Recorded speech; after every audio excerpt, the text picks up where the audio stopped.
The Dave Hooker Show. A presentation of Off the Hook Sports. Objective insight, expertise, top guests. Available on YouTube, Apple, Spotify, and the Off the Hook Sports app. Download now for free. Also available on offthehooksports.com. I compute and obey. Now to Dave Hooker. Ready. Did you stay up? Did you watch the Vols make the College World Series? Because they did. Hattiesburg be darned. The Vols are going to Omaha with Caleb Calhoun.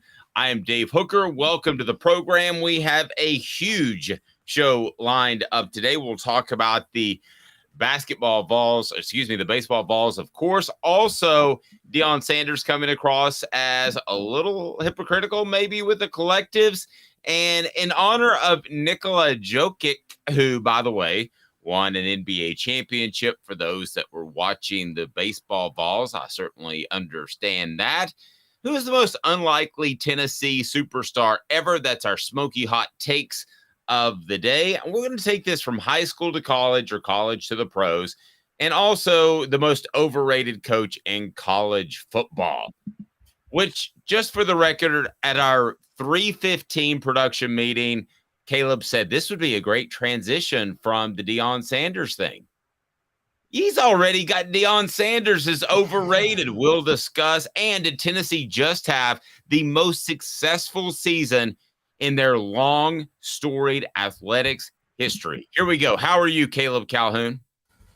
I am good, Dave. I will say I'm a little disappointed just to show up college baseball. I really wish Tennessee had advanced to the College World Series by default because of a rain delay in Hattiesburg, because that would be hilarious given the fact that this series never should have been in Hattiesburg. Yeah, there was like a goofy way that could happen, but they had to get that game in. What was the goofy way that could happen? I was trying to follow, and I was just going to wait and see how it unfolded. So basically, if they couldn't finish a game or play a game, and the series was still tied at whatever, which it was 1-1, and they couldn't play it by Tuesday, they wouldn't be able to play the game before the College World Series. So their determination to see who advances to the next round would be who is ranked higher in the RPI. Well, Tennessee's ranked higher in the RPI than Southern Miss, even though Southern Miss got to host this series. The hilarious thing, as you know yesterday, weather was beautiful in Knoxville. They easily could have played the series in Knoxville. It was very nice. And go ahead, and as far as if you can start to fill in throughout the morning as we talk about, or afternoon or evening, whenever you're watching, start to fill in our message board the most overachieving Vol. And it could be like a guy who's a 3-star who turns into a superstar in college, or I want to take it a step further. It could be a Tennessee player who went on to great things in the pros. So we'll take all the above, because I had trouble coming up with a long list, quite frankly. And I don't know, sometimes I can get too close to everything when I covered the football team and the various basketball teams, a little bit of baseball. Sometimes I get too close to it. So maybe I'm missing something. So go ahead and fill it in. Most overachieving Vol on our message board. You can check us out on Twitter too. We're everywhere at the Dave Hooker. And also you can check us out at OTH Sports Media. And somebody called Caleb Calhoun out for looking like a rock star. Did you? I sent you that note. Oh, yeah, the Iron Maiden lead singer. Yes. Okay, first, Jacob, tell everybody what to do. Jacob Warren, Tennessee tight end, and a new video of him up right now, the Vol Report, brought to you by Vassy Lawn and Garden, and Cooper Mays, brought to you by City Heating and Air Conditioning. It is up. Most overachieving Vol. That's right, Rocky Top Tom. Fill it out. Tell them what to do, Jacob Warren. What's up, everybody? This is Jacob Warren asking you to like, subscribe, and share. Dave needs this. Dave does. It leads us to today's tough question in response to those Diamond Vols that are going on to the College World Series. Pretty cool. Good for those cats. Today's tough question. Take a side. Take a stand. The Dave Hooker Show, a presentation of offthehooksports.com. Yes, Caleb looks like Bruce Dickinson from Iron Maiden. A younger, thinner-faced Bruce Dickinson. I'm just a teenage dirtbag. Anybody Yes. remember that?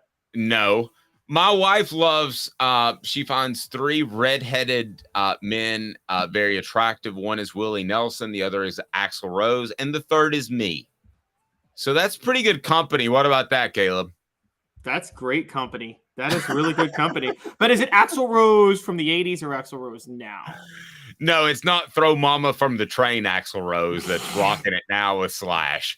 I almost bought those tickets, Caleb. You'll be proud of me. I backed out. I had the trip to LA planned. It was Guns N' Roses, AC/DC, and Metallica, the power trip. So I passed on it one weekend. I was close, but Guns N' Roses looks horrible.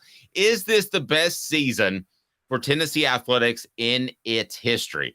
I'm going to start by going to Caleb Calhoun, who is our resident historian, and he could offer some perspective.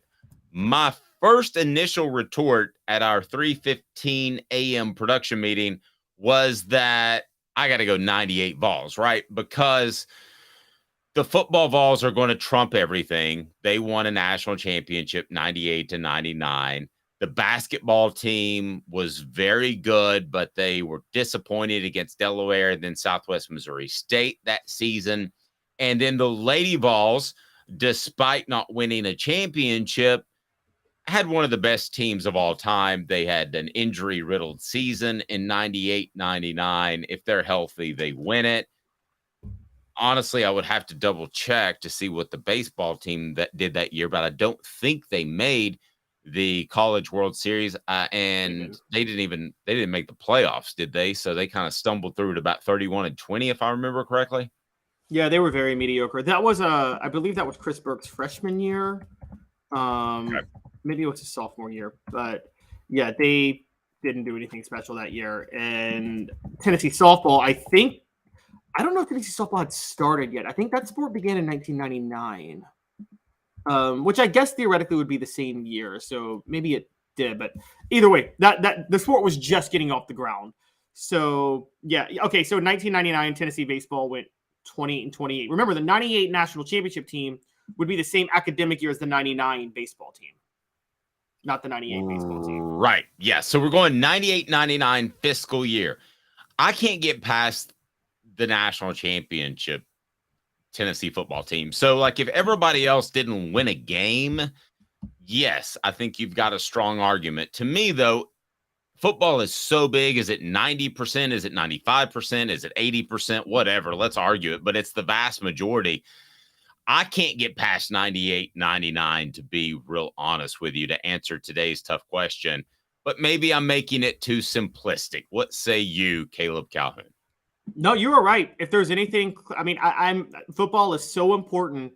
It matters the most. I'm with you. I tried to make a case for 1950, 1951, because that year Tennessee won the national championship in football. That was the first of back-to-back national titles in football, and they made the College World Series in baseball, excuse me. But in basketball, they went 10-13, and there were no women's sports during that time. So we have to go back to, you're right, 98-99 is the strongest case, because not just football. Dave, you and I agree that football is the engine of 80-90%, but the other like 10-13% to get to 98 or 99% is on the hardwood. It's on basketball and women's basketball. And then you talk baseball and softball. But like football, basketball, and then women's football up here, basketball, women's basketball here, and then the diamond goes below that. Agreed. And if the Lady Vols didn't become what the Lady Vols became in the 80s and 90s, then I could roll with you in the 51 season or maybe any other season. If they were just an average women's basketball program, which most are, right? But they became the greatest women's basketball program of all time in their era. So I can't just discount that as you didn't have women's sports back then, so we'll give you a pass. I mean, that was huge for the athletic department, not just for the Lady Vols. I mean, that to be one of the greatest ever in your sport is pretty monstrous. Yeah, the Lady Vols built themselves a brand and a culture that they took pride in to a real. I mean, again, I've talked about this before. The Lady Vol fan base is not the same as other Tennessee sports fan bases. There's a very distinct demographic that is very prideful over what the university built. That goes back to the fact that, to their credit, the University of Tennessee was the first school in the South to embrace Title IX, just fully embrace it in the 1970s. And they got a lot of credit for that, and they deserve a lot of credit for that. Okay, so Caleb, what would it take for me to take a football national championship out of the equation? So let's say this upcoming season, it's impossible, I know. Let's say, though, for instance, this upcoming season, Tennessee plays for a national title. They make the Final Four, and both basketball teams, Lady Vols and the men, and they win the College World Series in the upcoming 2023-24. Would that supersede 98? You're playing for a national title. You're not winning it, Caleb. Would that supersede 98? I'm trying to come up with a backdrop that you would remove that national title for football. I can't. Okay. Do they get an SEC title? Oh, so they win in Atlanta? Yes. Do they win in Atlanta? Because in many ways, it's not going to be this way in 2024 once you go to 12 teams and the SEC gets so huge. But right now, winning the SEC title is just barely a step below the national title. I mean, in some cases, it's harder, if you ask me, to win the SEC than the national title. So I think if you can get that SEC title this year, and then you're right, they win the College World Series. They go to the Final Four in men's or women's basketball, but go to the Sweet 16, at least in both. Make the College World Series in softball. I mean, that might do it. Okay, so we're not taking this season 22-23 and knocking 98-99 off the pedestal. And let's talk about why for a second, because this is the first time since 1998 to have a Tennessee football team in a New Year's Six Bowl, men's and women's basketball in a Sweet 16, and baseball and softball, which I haven't mentioned softball, my apologies, in the College World Series. That's an incredible, 6, Pete? 1, 2, 3, 4, 5. No, 5. That's an incredible quintuplet of achievements. That to me is beyond the standard. So kudos to Danny White. I mean, the standard to me from now on, and with what Tennessee has in terms of resources, is making the college football playoff each and every year, is making the NCAA tournament in basketball, men and women, and making the College World Series, or at least the playoffs in baseball and softball. So if your average year, what you should expect is what I laid out, and that's making the postseason in all of the above, they have gone way beyond that. So you have to give kudos to Danny White and all the coaches and players that were on campus. It's been a heck of a year, no matter what happens in Omaha. Yeah, we got to give credit to a lot of different people who made this happen. I mean, so the 5 sports I named, baseball, basketball, football, softball, women's basketball, all had a different athletic director hire the coach in the sport. Danny White, that just shows the tumultuous time Tennessee's gone through the past decade. But Danny White hired Josh Heupel. Dave Hart hired Rick Barnes. Fulmer hired Kelly Harper. John Curry hired Tony Vitello. And Doug Dickey hired Karen Weekly 20 some odd years ago with Ralph Weekly during that time. So we're talking a bunch of different sports that were hired by a bunch of different athletic directors. And they all failed in so many miserable ways, but they all at least got one hire right, it looks like. Although the basketball ones, there is a debate if Tennessee can do better in women's basketball, but the success is still there. And so if you're Danny White, scale of 1 to 10, what is your argument for a significant raise? You saved the football program. You don't need another argument. Exactly. That's exactly where I was going to go. So you can tell me that if I'm in front of the board of directors and I'm trying to go out there and get my raise, you can tell me that this guy and that guy hired that coach and that coach, but I saved the football program. And I think he's laid a groundwork where Tony Vitello wants to stay, correct? Oh, I agree. He has. I don't think Tony Vitello has any desire. I would guess if Arkansas comes calling because he went to Arkansas, that might be up for debate. But I think you go where your resources are, and I think Tennessee has such strong resources. I think it's a better job than Arkansas in baseball. Yep, I agree. Today's tough question brought to you by our friends at Zen Sports. They're our new gambling partner. Check them out. They've got the cash back rewards. Earn 5% cash back on your bets for the first 15 days of betting on Zen Sports. That bonus is uncapped if you use the referral code HOOKED, HOOKED. And it's an easy-to-use sports book. You can search and sort bets very easily. We love them. They've got the peer-to-peer betting coming very soon. So check them out. Betting just got better. You can take control of your bets and the money you bet with. Check out Zen Sports. Again, use that promo code HOOKED. That promo code HOOKED. Gambling problem? Call 1-800-889-9789. Terms and conditions apply. Must be 21 and in Tennessee to bet. Which that Can leads you us. get Yes. Mm-hmm. just for the sound effect for the Zen Sports advertisement? Can we get Ed Orgeron on to say hooked? Yeah, we can just do that a lot. I don't know that he said hook, but we can definitely do.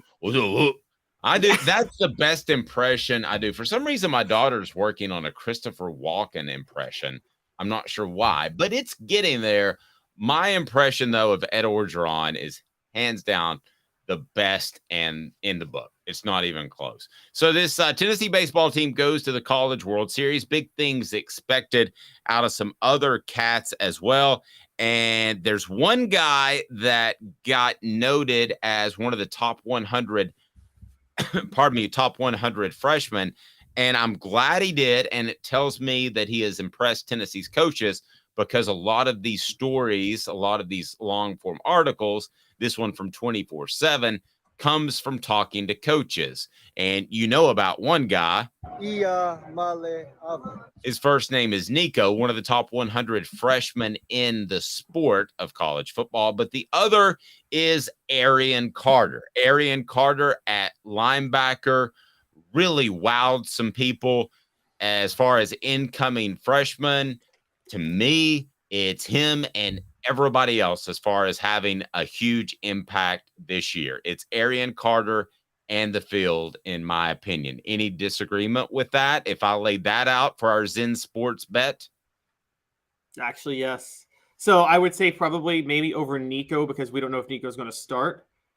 But Which is Nico. Iamaleava. Sorry, go ahead. two things. I've covered enough spring practices now where, Dave, I got to be honest. First off, linebacker's not much. It's not that far ahead of running back in terms of a bunch of random names crop up in spring practice that stand out at linebacker. True. And so I have to take what Arion Carter did with a grain of salt from spring practice.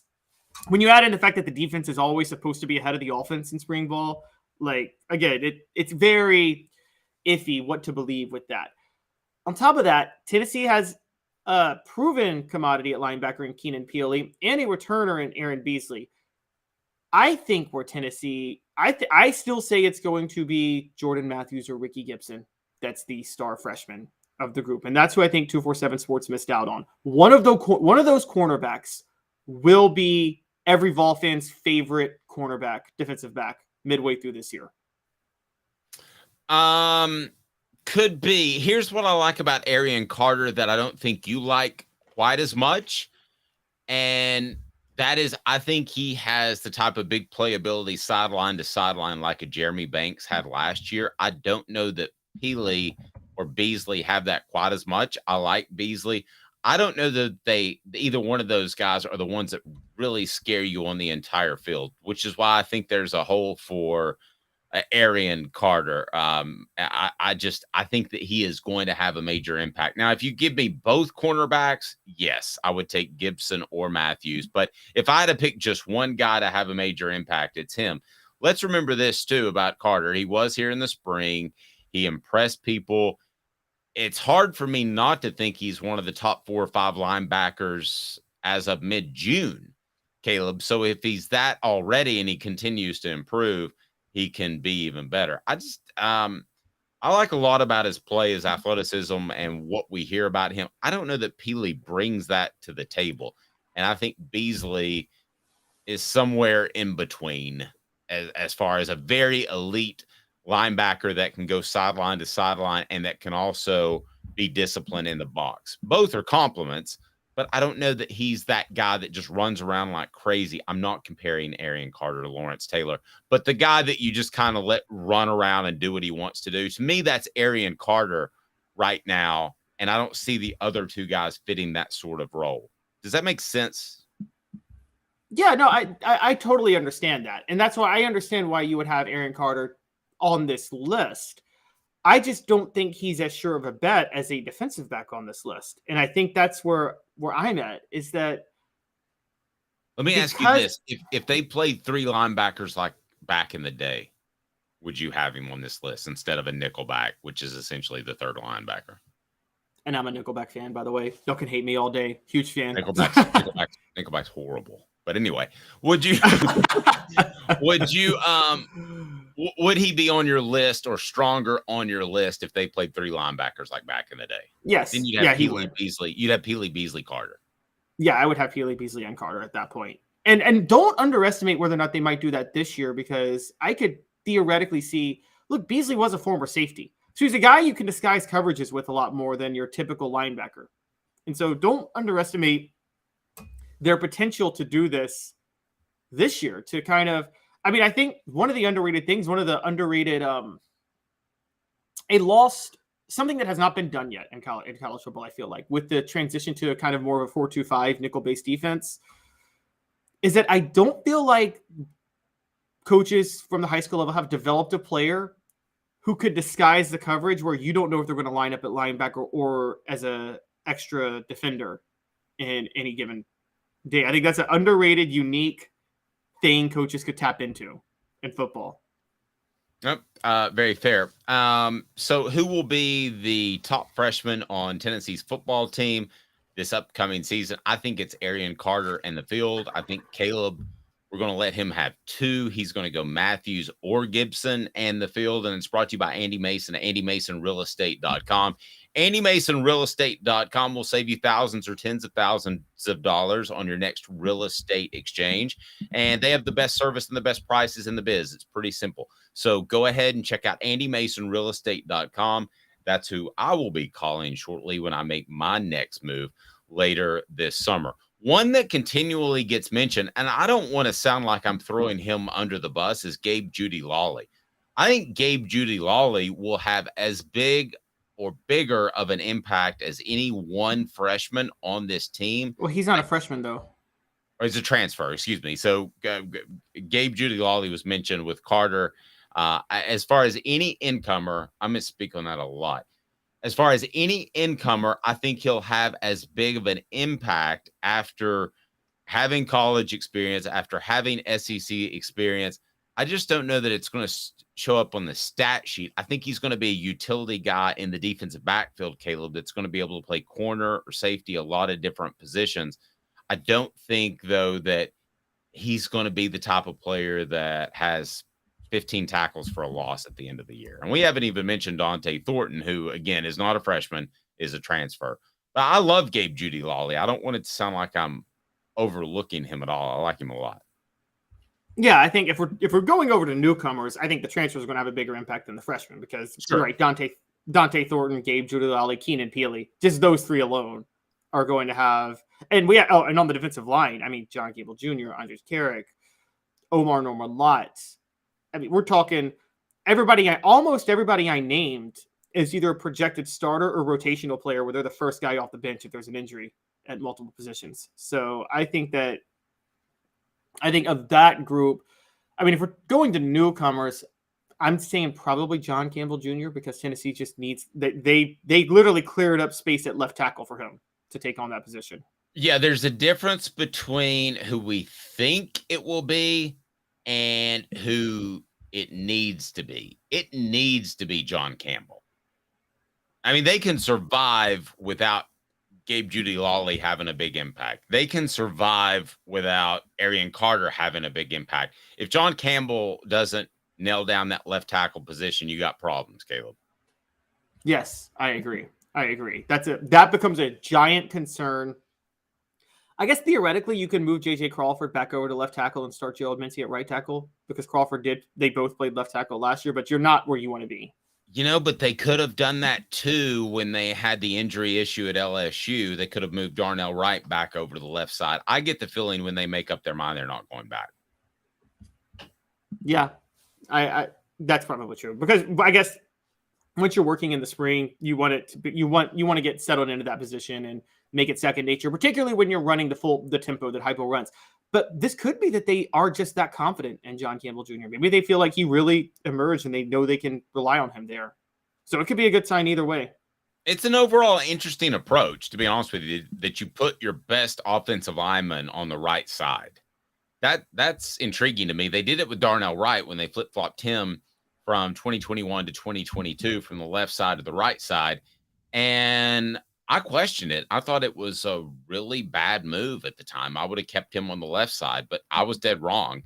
And I'm more than willing to admit that when that happens. That's actually the third time I've been absolutely wrong when it comes to Tennessee football. Just the third time in 25 years. What do you think about that, Caleb?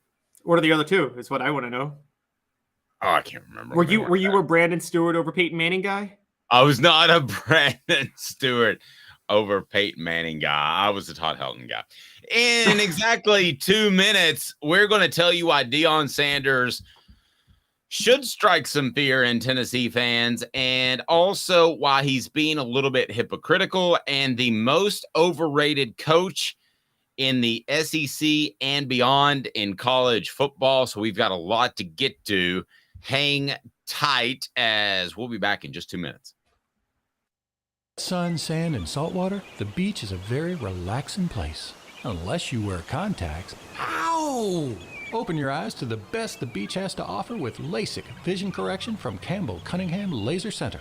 Ah. Hi, Mike Davis here with City Heating and Air, reminding you to always dare to compare. Our team provides quality local heating and air service, installation, and maintenance across East Tennessee. We use only the best equipment like American Standard heating and air conditioning for your residential, new construction, or commercial needs. Honesty, dependability, and customer satisfaction have been the cornerstones of our business since 1961. City Heat and Air. There's your bear.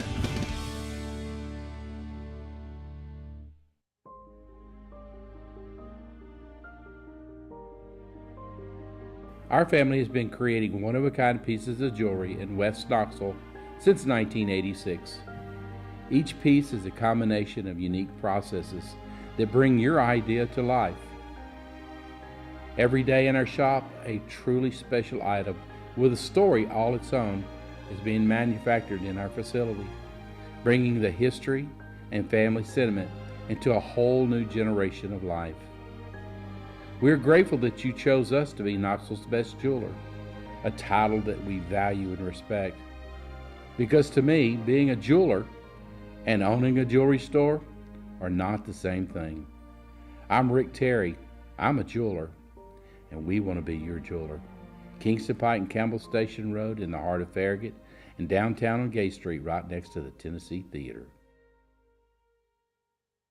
When you want a hard cider that's easy to enjoy, one that's crafted to perfection, you need Tennessee Cider Company.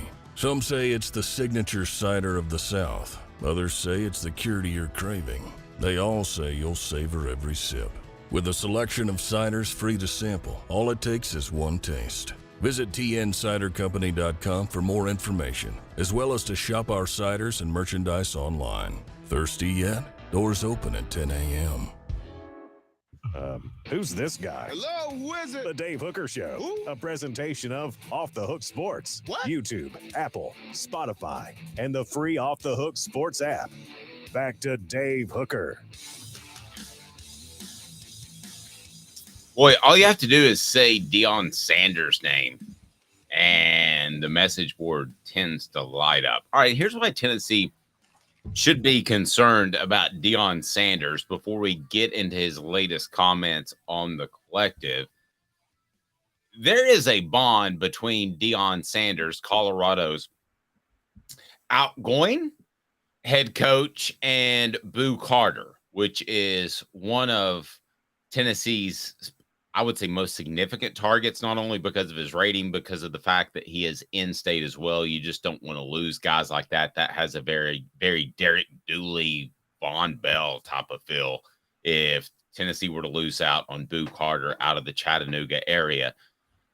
So there's a connection there. Boo is listed as an athlete, but is probably going to play cornerback. So you need to be aware, if you're a Tennessee fan or an SEC fan, of Deion Sanders. Is Deion Sanders going to roll in and wreck Georgia or Alabama or Florida or Tennessee's recruiting class? No.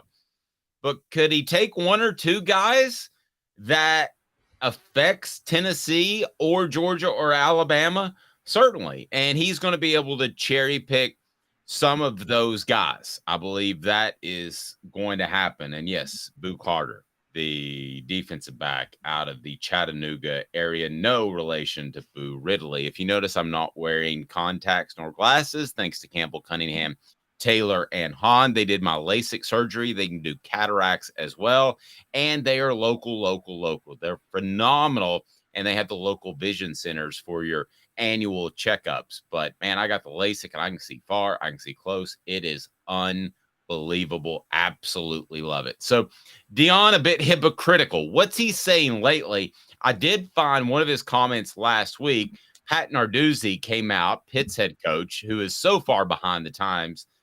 And he's essentially said that NIL is going to destroy college football, which I know some of you on the message board agree with. But Deion's response was, I don't know who Pat Narduzzi is, which was pretty funny to me. But Caleb, he's gone a step further. And I know Deion wants to be in the news, so we're not going to kowtow to that all the time. But in this particular case, what did he have to say about collectives? Because Tennessee has one of the best collectives in college football. Yes, so he said that NIL is not a problem with him, that collectives are. And his quote was, let's talk about NIL, name, image, and likeness. What kid out of high school that is notable enough that a CEO of a major company is going to lay it on the line for a kid that ain't nobody know? So it's not NIL. His argument is that collectives are being used to effectively recruit kids who haven't proven anything.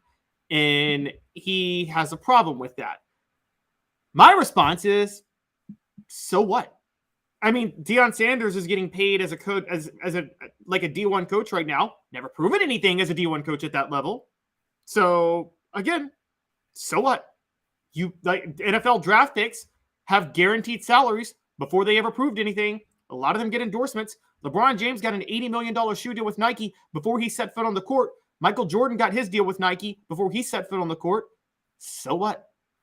I think Deion is realizing that after going through all the transfer portal stuff, he realizes Colorado has some hesitant NIL collectives, NIL CEO people, and he's going to have trouble recruiting the way he wants to because of that. I think it's the same thing that the PGA Tour just went through with NIL. I don't think they realized how great the money was. When the PGA Tour went out there and tried to fight Saudi money coming in, and now, as of last week, they combined forces because the money was too great. So I think Deion Sanders went to Colorado and kind of looked at it as, hey, that was a pretty good football program, and he was a player, right? You remember the Buffs back in the day, and when he was at Florida State, they were competing for national titles with Bill McCartney there. And I think he looked at it and he said, kind of the money's all equal, right? Colorado, their collective, if they have one, can bring as much to the table as anybody else. Well, what I think he's learning, and that's not the case.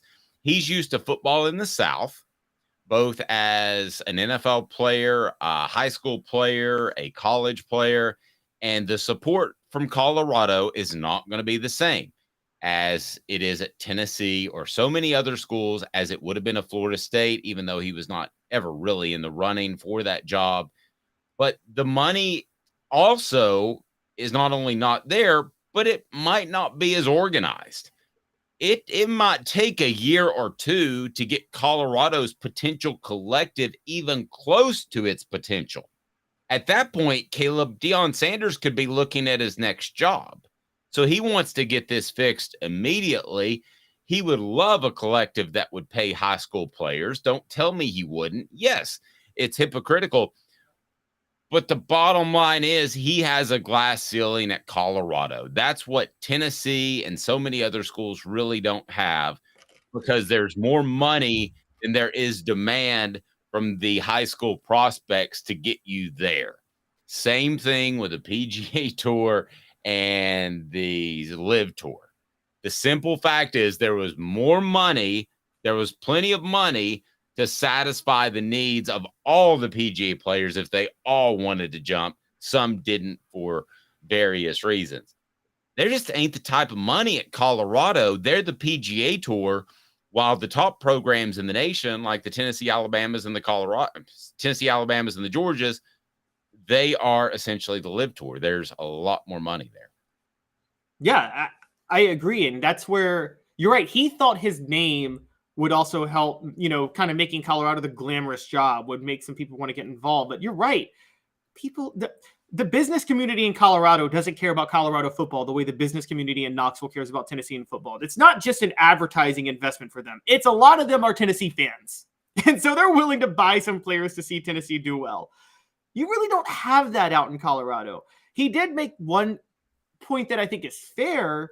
So when he criticized collectives, he started saying kids who are doing this, letting collectives recruit them, are going to make the wrong decision because they're going to pick the school that's not best for their NFL future, where the real money is. They're going to pick it based on their collective future. But the evidence is there that they're not doing that. Again, Alabama just had the #1 class in school history. They don't have a top 5 collective. Those kids didn't go to Alabama because they were offered more money from Alabama than they were from Texas A&M or Tennessee.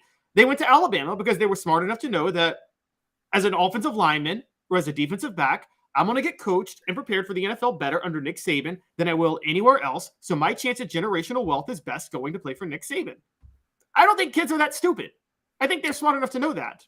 Agreed. John Calipari uses the phrase stumbling over nickels and trying to get millions. And he's right. And it's a slight oversimplification, but you have to be at least on the playing field. I don't think Colorado is going to be on the playing field from 1 to 85.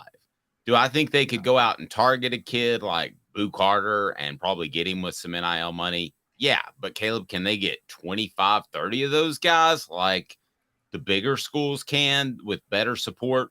Absolutely not.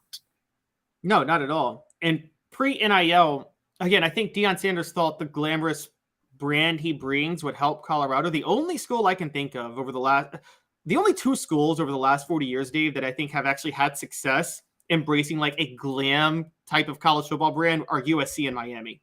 Is there anybody else? Man, not that I can think of off the top of my head. You're kind of talking about a nouveau riche type of team, right? A team that Pete Carroll was open about going all Hollywood when he was at USC. Like he had Hollywood and that community embrace USC, and it worked for recruiting. No, true. I don't know of another program out there that doesn't have tradition that you could just throw money at it and it's immediately going to be relevant. I mean, I guess there's an amount of money if Saudis wanted to get involved in any particular program, I guess they could change it financially. But I don't see that there's a program and then out start there. dismembering people who cover their team negatively. Oh, I'm sorry. Yeah, exactly. I mean, there's all kinds of philosophical and moral reasons not to like what's going on there. You have to have some sort of foundational base of tradition, right? I mean, you couldn't just roll in to MTSU with $500 million a year to spend, and you're just going to win over guys. Could you? You have to have one of 2 things. You have to have a foundational base of tradition, or you have to have really untapped potential. Like, again, remember when Howard Schnellenberger took over Miami in 1979 or wherever, what he realized was this was a laughingstock football program, a private school in Coral Gables. What could they bring to the table? And he's like, oh, there's still a lot of South Florida talent, and I'll just build a fence around South Florida, and I'll win a national championship doing that. That's how Miami grew without any tradition whatsoever in the past.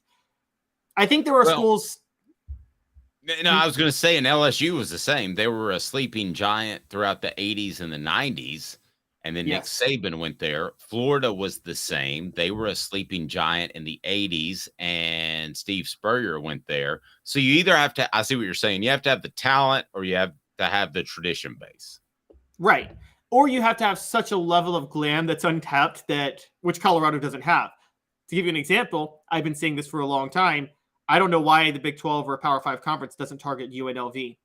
Vegas is where everything is going for sports right now. And I'm telling you, UNLV is going to be the coolest school to be a part of in 10 years. And they already got basketball national titles, a couple in the 90s. So, I mean, with the way and by the way, sports gambling is more exciting for college football than any other sport. By far, sports gambling is best with college football. UNLV is where it's at. Somebody listen to me. SEC, go out there and get them. Vegas is going to be awesome for college football. So Deion's best case scenario is either make noise. Okay, 3 levels. Fail miserably, make noise, or win championships. Yeah, his best case scenario is make noise. His Barris You don't think he can win a champion? He can win a Pac-12 championship. Oh, you're right. Now with USC and UCLA out of the Pac-12, you're right, but they're going to the Big 12 soon. Do you think Colorado could outdo TCU? I think TCU is a better program to be a part of than Colorado, honestly. See, to me, that's where it gets dicey because Colorado they'd have to win out 8 to 10 guys based off NIL money a year, not 3 or 4. And I think they're going to be in the 3 or 4 range. But if they can get to 8 to 10, then if you cut I always use the old ratio with recruiting, cut it in half. If you have 5 stars, probably 2.5 are going to be good. So then if you get 5 really impact players a year at Colorado, you're doing something there. That leads us to the most overrated coach in college football right now is Caleb Calhoun. We discussed this at 3:15 this morning in the production meeting. We said to ourselves, we're not going to share names before the show. We're going to do the show not in the parking lot, but live right there in front of everybody.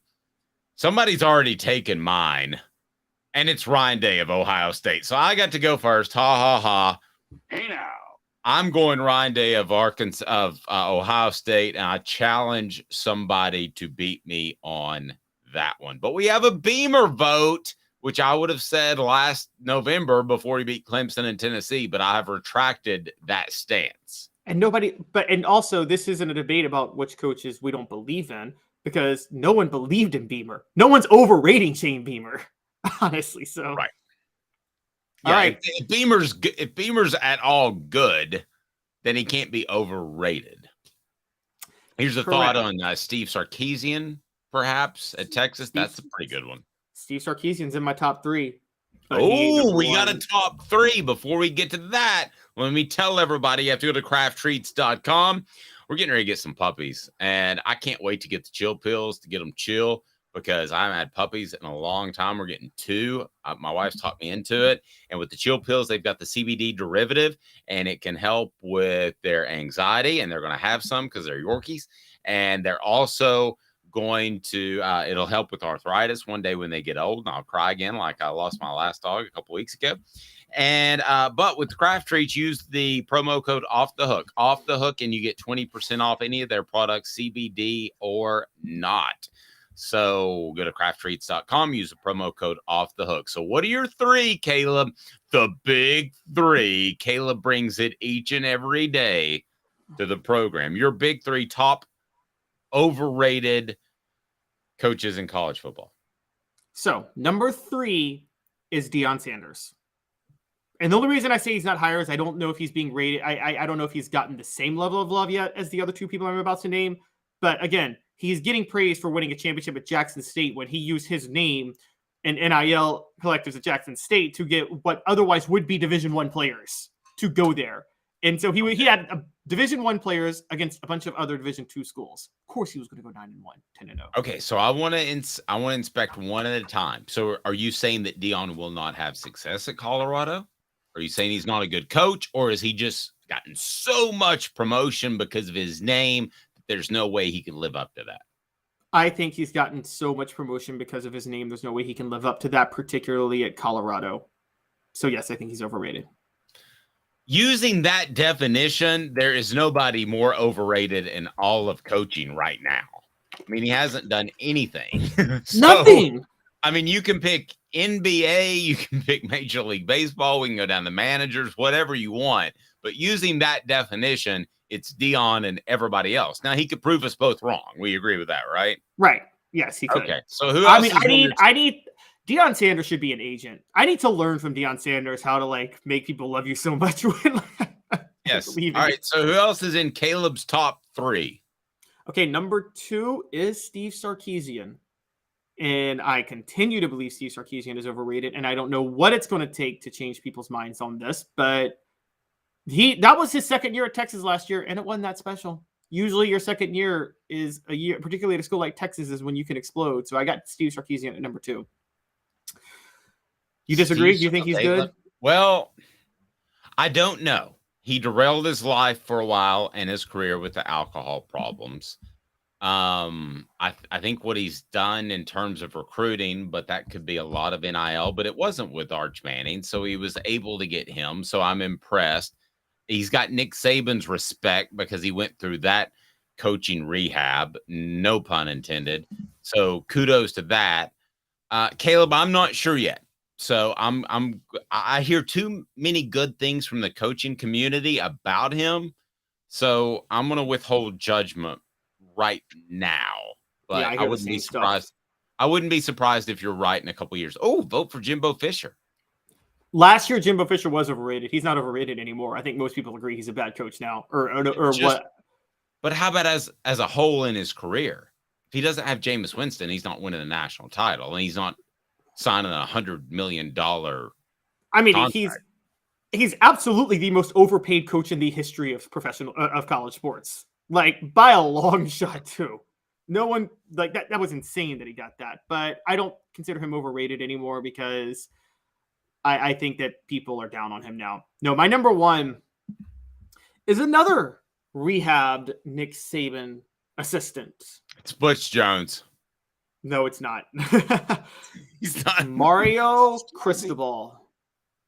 You do not like Mario Cristobal. The peeps in Tuscaloosa at one point thought he would be Nick Saban's replacement, but they also thought that at Mel Tucker. The people I talked to in Tuscaloosa think that if Nick Saban left tomorrow, it would be Cristobal. But they thought that about Mel Tucker after the great year at Michigan State. Also, for 40 years, the people in Tuscaloosa felt that if you touched Bear Bryant's leg, you were qualified to be a head coach at Alabama.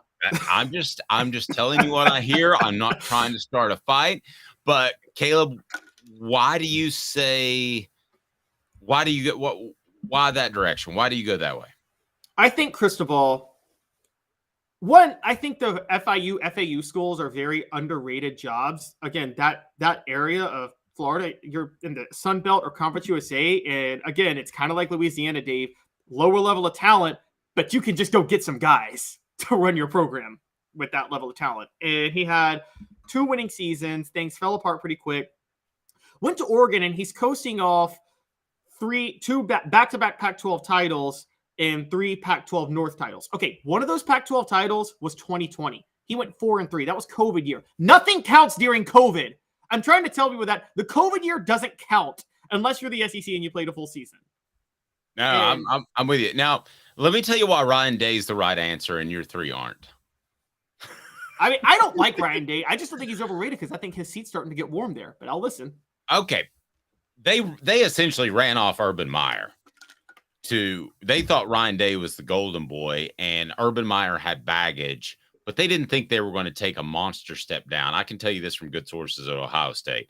They didn't think they were going to take a monster step down, and arguably they haven't. They've still competed for championships, but I would say Urban Meyer's a Hall of Fame coach, so they have taken a major step down, Caleb, in my opinion.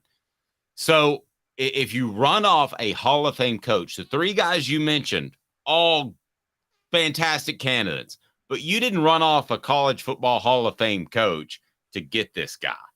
And that's exactly what they did. They wanted to make that transition and that move, and they made it. in my opinion, way too hastily. And part of the reasons because Tennessee made a run at their defense coordinator, Greg Schiano, and they thought that staff was going to get torn apart.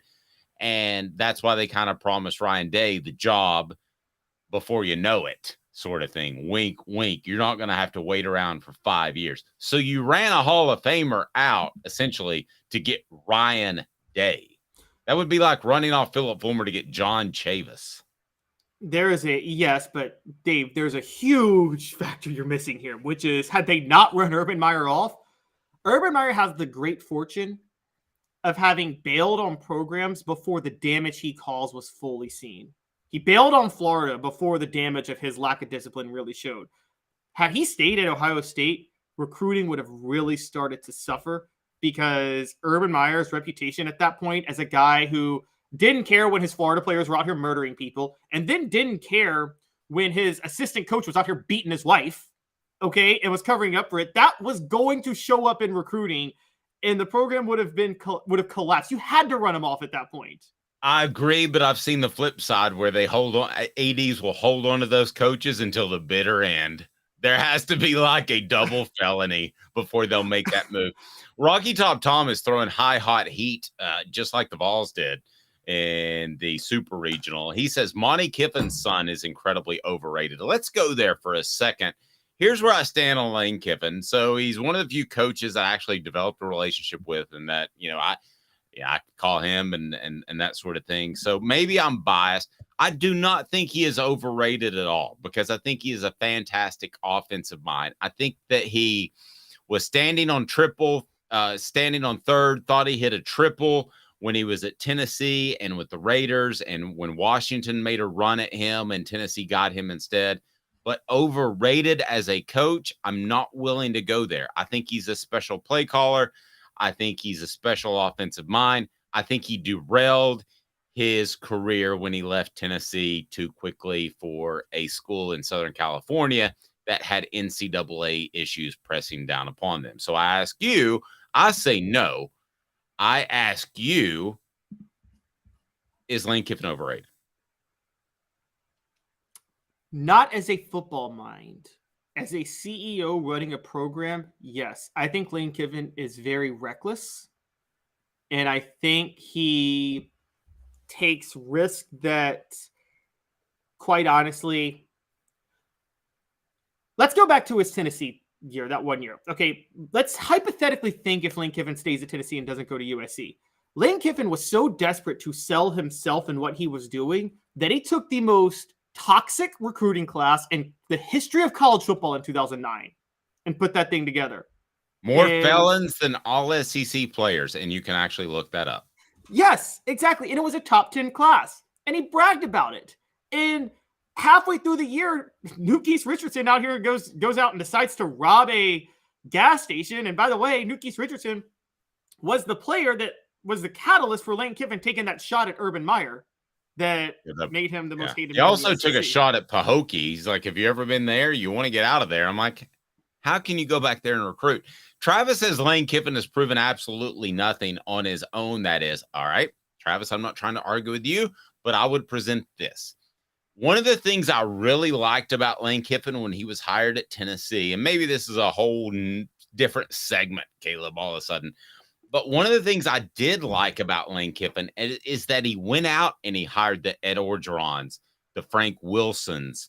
I could go on and on and on. Of course, his dad, who he had an inside with Monty, but he did delegate a lot. And I thought that was mature beyond his years. So I think to take a shot at him and say he hasn't done anything on his own is unfair. I mean, I'm pretty proud of what we put together each and every day on offthehooksports.com. I sure as bleep aren't doing it on my own. Caleb are a big part of what we do and a huge monstrous part. So I actually think that's a strength. Now, maybe Monty Kiffin opened the door, but if you don't call your dad and he's one of the best defensive coaches in the history of football, you're just an idiot. Yeah, see, Dave, I push back on that. And I've covered enough college football now to say that I've seen enough Tennessee hires to know this much. You hire the coach for the coach, not for the staff they can bring in. And because staff comes and goes. Mike Hamilton hired Lane Kiffin solely because of the staff Lane Kiffin could bring in. I screamed at the time Brian Kelly was a better hire. I think I've been proven right on that, by the way. You have, and I would have argued with you. I love the splash hire of Lane Kiffin. I don't know that I would have argued with you based off pedigree and what they did, but I love the splash hire and the staff he could put together. Yeah, see, the thing with the staff you can put together is staff members get hired away, they come and go. Let's think of the great coaches of the past 10, 15 years. We named one a minute ago, Urban Meyer. Yes, he's a sociopath, but let's be honest. Urban Meyer, his success has been immune to his staff members. He won national titles with Charlie Strong and Dan Mullen. And then he won one with Luke Fickell and Tom Herman. I mean, it didn't matter. Nick Saban has won how many national championships with how many different staff members? Josh Heupel right now. You think anybody cares that Tennessee just lost its offensive coordinator? You think anybody cares if Tim Banks goes? No, the person who matters is Josh Heupel at the top. And so when the only time this matters is when you have a CEO like Dabo Swinney who does hire the right staff, but it's not like he's like, I can get the big name. No, he finds the guy that's an up-and-comer that has a cutting-edge offense to run his system. And so Dabo does a very good job at identifying staff members of the future. Just saying I've got connections to these really high-profile coaches, well, they're going to get hires elsewhere. I mean, Ed Orgeron since then went and won a national title. I mean, that's hilarious to say, but he did. And Monty Kiffin ended up going to the NFL. I don't believe you hire a coach because of the big-name staff members they can bring in, because staff comes and goes. Man, if somebody sits down, and I understand that the staff will come and go in 2 or 3 or 4 years, but if I'm an athletic director and I'm interviewing Lane Kiffin and he said, I'm bringing me, no, you're not getting the job. You better say you're bringing Monty. You better say you're tight with a guy named Ed Orgeron. You better say that you're tight with a guy named Frank Wilson, who's one of the top recruiters in the state of Louisiana. You better bring all that to the table. I'm not saying it's sustainable for a decade, but if you don't bring that to the table, you're not getting hired. But see, that's the problem. As a matter of fact, I just named Ed Orgeron. How do you think Ed Orgeron got the LSU job in the first place? He sold LSU on the connections that he has and the staff he could bring. And to his credit, he brought. But he was right. He was right. And guess what happened when those guys left?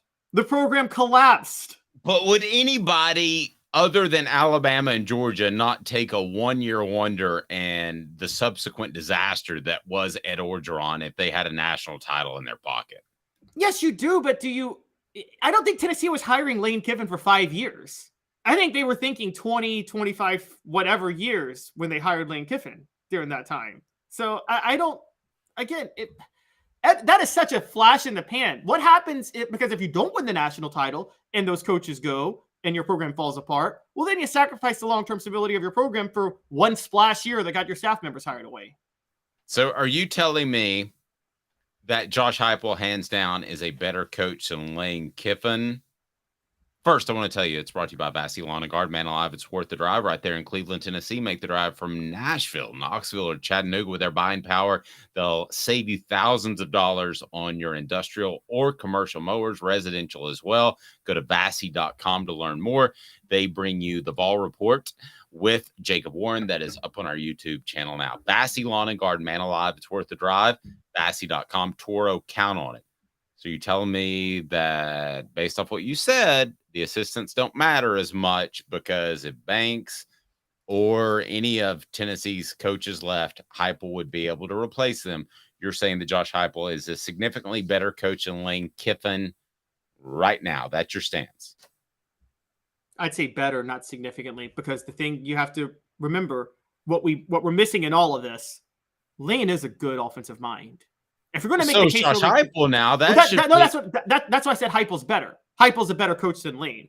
I'm saying we were debating over whether or not you should hire a coach for staff. That doesn't mean I discount what Lane knows about offense. I think he's a great offensive coach. But yes, Heupel's better. Heupel's a better offensive coach. And I think that's borne out in facts. I think that's proven at this point that he's a better offensive coach. Heupel's had more offensive success. And if you question it, Don't forget, before Tennessee, Heupel single-handedly got Missouri back to a bowl game in year 2 when they were the most disastrous program in the SEC in 2017. Lane Kiffin, and he's got Tennessee rolling. Lane Kiffin got fired from USC. Our defense of Lane Kiffin is that USC was a program under sanctions, probation, yada, yada, yada. Well, what the heck was Tennessee when Josh Heupel took over? Right. Fair point. 2 minutes, smoky hot takes coming up. Who's the biggest overachiever in Tennessee athletics history, either from high school to college or college to pro? We discussed with Caleb Calhoun. I am Dave Hooker. Stay tuned. To own the more that owns every job, then get to Vassy Lawn and Garden in Cleveland and get you a Toro. I'm David Vassy, here to talk to you about Toro. With a Toro Zero Turn, you'll get more out of every minute and you'll reach the finish line faster. At Vassy's, we like to say, no matter if you're mowing 3 acres a week or 11 lawns a day, homeowners and business owners alike find confidence in equipment they can trust from top to bottom. Vassy Lawn and Garden, Highway 60 North in Cleveland. Man alive, it's worth the drive. Hi, Mike Davis here with City Heating and Air, reminding you to always dare to compare. Our team provides quality local heating and air service, installation, and maintenance across East Tennessee. We use only the best equipment like American Standard heating and air conditioning for your residential, new construction, or commercial needs. Honesty, dependability, and customer satisfaction have been the cornerstones of our business since 1961. City Heat and Air. Dare to compare.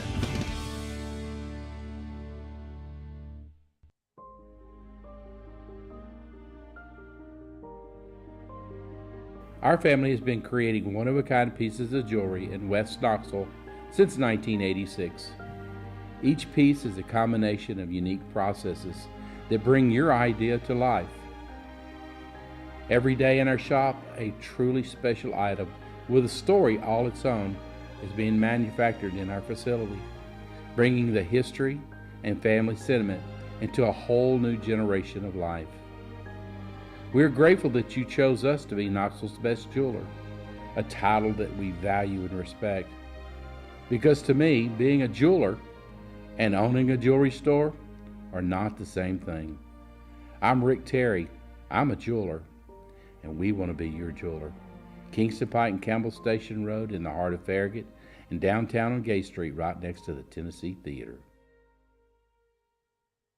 With all that sun, sand, and salt water, the beach is a very relaxing place. Unless you wear contacts. Ow! Open your eyes to the best the beach has to offer with LASIK vision correction from Campbell Cunningham Laser Center. Ah. You're listening to The Dave Hooker Show, a presentation of OffTheHookSports.com. The internet is full of pictures of each and every one of you. Available on YouTube, Apple, Spotify, and the Off the Hook Sports app. Download now for free. Is there nothing you people can't do? Also available on OffTheHookSports.com.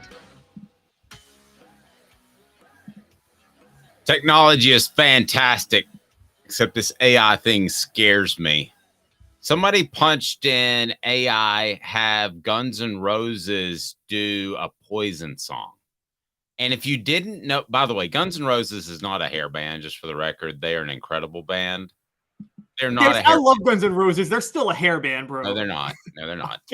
They are not. They're more Zeppelin. They are Poison, by the way. But they can do this thing now where it's Axl singing like a Poison song. And you have to listen close to figure out that it's AI, but it's a little bit too close and a little bit scary. I'll tell you what's scary is those old apps that you may use because they're not forward thinking at all. They just throw them out there. Zen Sports is the new sports book in Tennessee. They have revolutionized the way you earn sports betting rewards with Zen Sports. Your rewards are cash rewards. You bet with real money, and now you are rewarded with it too. The cash is back with Zen Sports. Use the promo code HOOKED, and there will be no cap on what you put into your account. And it's not the only way that Zen Sports makes betting better. We've got peer-to-peer betting coming up as well. So Zen Sports just getting started. Download the app. Use the promo code HOOKED, and you're uncapped when you make your first deposit. Gambling problem? Call 1-800-889-9789. Terms and conditions apply. Must be 21 and over and in Tennessee to bet. So Caleb and I other than having a pretty strong knowledge of Tennessee athletics, we're both kind of NBA guys that I've figured out. And what does that have to do with Tennessee football? Well, I'll go ahead and tell you. Nikola Jokic, in case you haven't watched, is one heck of an overachiever. I mean, here is a guy who seems to be some sort of combination of Bill Russell and Magic Johnson. The way he runs the point forward or point center, whatever you call it, on one side, and then on the flip side, he's able to be one of the better defending big men in the game. And also he can shoot a little like Steph Curry. That may be a reach. But I ask you this, Caleb Calhoun, let's not reach, because we don't have to, of players that were either mildly rated, lower rated in high school, and really hit the race running when they got to college, or were okay in college, and Tennessee athletes that went on to the pros. So why don't we do that as part of 4 Downs? 4 Downs is right now. Caleb, I'm going to lean on you to give me your thoughts of the greatest overachievers in Tennessee athletics history. It's smoky hot takes right here on Off the Hook Sports, and it's 4 Downs. 4 Downs. 4 questions. 4 answers. The Dave Hooker Show. 4 Downs. A presentation of offthehooksports.com. Okay, so we started with NBA, the 3 that I came up with. And first of all, we need Cooper Mays, Tennessee starting center, to tell us what down it is. Coop here. First down. Thanks, Coop. Chris Lofton, CJ Watson, or Grant Williams. That's first down. If you had to pick between those 3, who's the biggest overachiever from Tennessee basketball to what they did in the NBA? Oh, so this is from college to the NBA, not high school to college. We're going to do both. So we're going to get to your high school ones as well. Okay, so for college to NBA, it's got to be CJ Watson. And I respect Grant Williams, but Grant Williams as a first rounder, he was a first round draft pick, and he's doing pretty much what you would expect a mid-tier first round draft pick to do. CJ Watson was undrafted, had to go play in Europe, and then came back and spent 10 years in the NBA, and I think had a fling with one of Floyd Mayweather's girls. So it's a pretty good career. By the way, Michael Jordan's son dating Scottie Pippen's ex-wife. Do we want to get into that? No, we don't. What down is it, Cooper Mays? Cooper Mays here. Second down. All right, give me a football cat that was underrated going from high school to college and turned out to be an overachiever. What do you got on second down, Caleb Calhoun? Dave, you cover recruiting more than I did during this time, but I have to go here. My guy is Travis Stevens. I mean, he was significantly behind Jamal Lewis and Travis Henry when it came to the recruiting rankings during that time, wasn't he? Yes. And I'm going to go one older than you that's almost the same thing. It's Tony Thompson. Who remembers that? That's another good one. Yes. They're almost the same dude, are they not? Guys in front of them banged up, and then they come in and they're smaller guys. There are all kinds of parallels between the two. Yeah, I can roll with Travis Stevens. I think that's a very good one. Yeah, that's totally. And remember, he redshirted in '99 because Jamal Lewis came back and he knew he was going to be pushed out. He wanted to make sure he had at least 1 year to himself to play. So he purposely redshirted in '99 so he could play in 2001 when he did. But Tony Thompson is a good one. He stayed, even though Chuck Webb got the nod, and Chuck Webb was a better running back, and so was Reggie Cobb. But yeah, Tony Thompson is a legend for staying. Yeah, and I've got some more that I want to throw out. The message boards lighten it up. Great job. We had one with Tobias Harris. Tobias Harris, though, was highly rated coming out of high school. I don't think he was a good fit. Now, Alvin Kamara is an interesting one, not to sidetrack, then we'll get to third down and the rest of yours. Alvin Kamara is an interesting one because when a guy doesn't make it at Alabama, goes to junior college, I think to myself, it's 50-50 chance he's going to bust. And then when he doesn't get the playing time that he should have gotten, I think 50-50, he's going to be a malcontent, right? He didn't do any of that. So based off what I thought about him coming in, Alvin Kamara, for a different weird reason, even though he was highly rated in high school, deserves to be on this list. Some way, shape, form, or fashion. He was also a 5-star junior college transfer when Tennessee got him, though. Yeah, I mean, I know. The only thing that made him underrated. I just have such little faith in JUCO guys. The only thing that made Alvin Kamara underrated, two things: he had some personal character flaws, which got him out of it, which is why he was out of Alabama in the first place. And Butch Jones just didn't have the IQ points to the amount of brain cells necessary to know that you should give him the ball more. Okay. What down is it now, Cooper Mace? Tennessee center Cooper Mays here. Third down. You notice his intro, it gets bigger and longer till we get the all SEC. All right, who else we got? We're now doing college. What about high school to college basketball, right? High school to college basketball. Love it. This one's the easiest one in the history of the world. It's Chris Lofton. I mean, there's not even a debate. Yeah, gets passed over by his in-state team in Kentucky and turns out to be an all-SEC player. Yeah. Two-time All-American. Grant Williams is close, by the way. For those who don't know, Grant Williams was also a 3-star, but I think Chris Lofton was. I don't know who was better at Tennessee, but I think Chris Lofton was more overlooked than Grant Williams was coming out.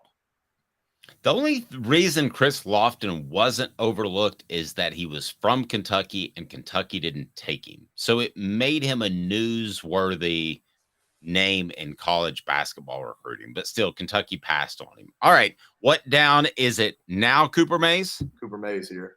Second down. That's second down. One.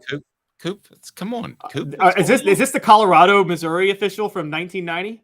That's going on. I didn't know that you knew that game. All SEC center Cooper Mays here. Fourth down. Yes, it is fourth down. All right. So what's your ultimate example of greatest overachiever? And should Joshua Dobbs be on this list? I did not think he was going to go to the NFL and hang on for almost. We still haven't done football to NFL yet. We still haven't done college to NFL yet.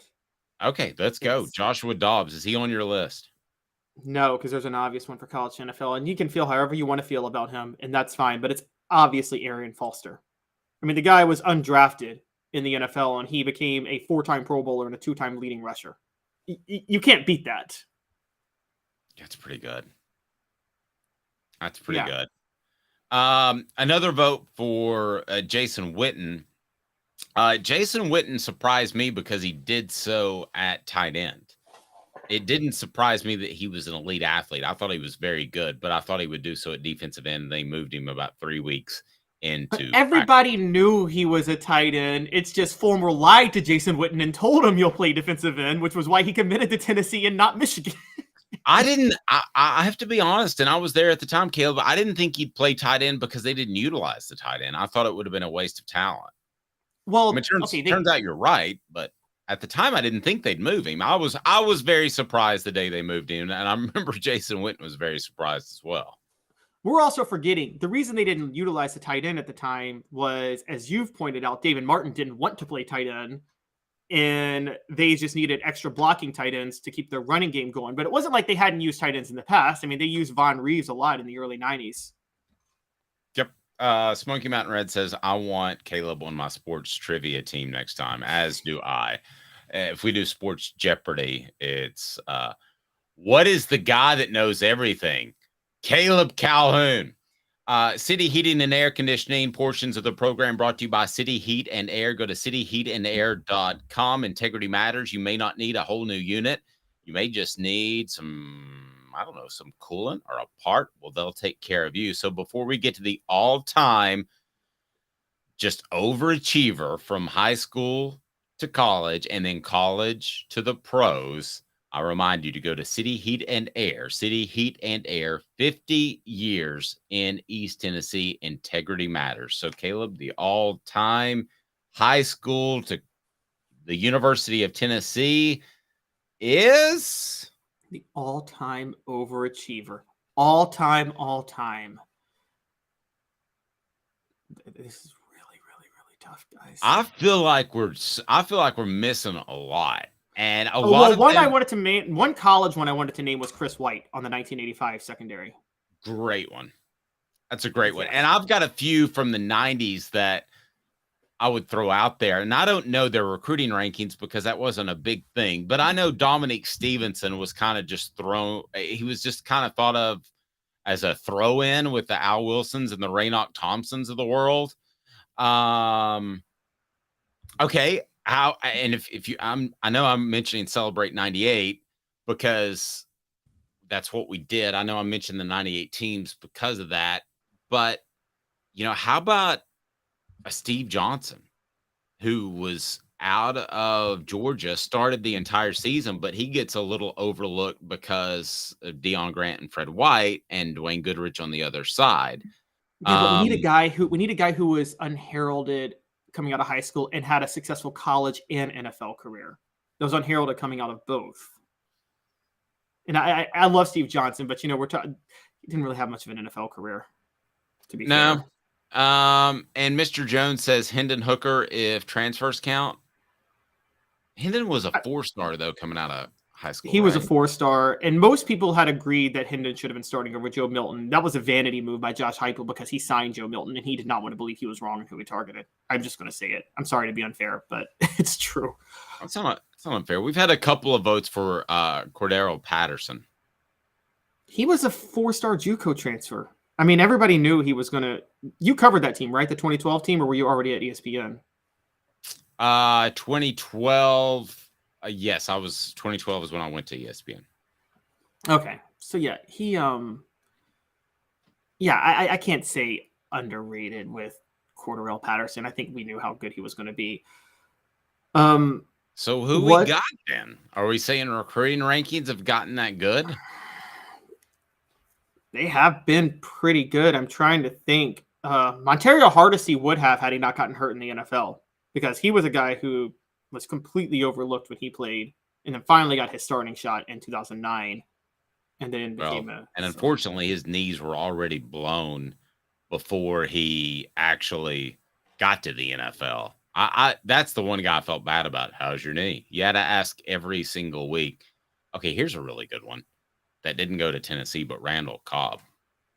Most underrated athlete ever out of the state of Tennessee. Was overlooked coming out of high school and coming out of college, and made it. Yeah, that was. I don't know where he stood. Okay, what about this? I don't know where he ranked. He was part of that legendary class, but I don't think he was highly touted. But Cedric Wilson, like a 5'10" receiver that was that small to be Tennessee's go-to receiver 2 years in a row and then become a pretty solid NFL player. Yeah, I think if you're the guy who puts together recruiting rankings, you probably don't know what coaches know, and that is he would come in and out of breaks at 100 miles an hour. There was no slowdown for him. So I think a coach would look at that and say, whoa, that guy's really good. I don't care how many stars he has. Whereas an analyst might say, give him a 3-star because he's 5'10". So you bring up a really good point. The reason that Tennessee didn't get Randall Cobb, for the record, is because they didn't recruit him heavily. Finally, Trooper Taylor convinced him to come to Tennessee, and then Trooper Taylor got passed over and took the Oklahoma State job. He got passed over as an offensive coordinator for a guy named Dave Clausen. So there you go. That's your little piece of history. Oh, I've got it. I've got my guy. You got your guy? I love it. It's somebody everybody forgets about. Scott Wells. Oh, marvelous. Like this marvelous. 3-star. Yeah. 3-star. I remember interviewing him when he signed with Tennessee, and I said, I couldn't think of anything exciting to ask him because he wasn't highly touted. And I said, do you think you wrestled in high school, will help you with leverage? And he said, absolutely. And he was right. And it not only helped him at Tennessee, it helped him with the Packers for 12 years. 7th round draft pick by the Packers, became a starting Pro Bowl center, and won Aaron Rodgers a Super Bowl. I mean, he was right. He was a 3-star, and people thought he might even need to play fullback or defensive line. A lot of people did not think he was cut out to play offensive line in the SEC. He packed every bit of muscle on a frame. If I made the list of most muscle packed on a frame of all time, that was him.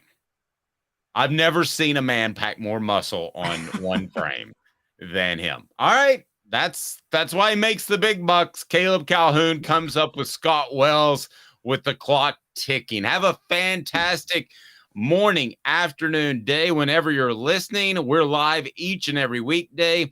Off the Hook Sports at 10 a.m. with Caleb Calhoun. I'm Dave Hooker. Have a fantastic rest of your day. This has been a presentation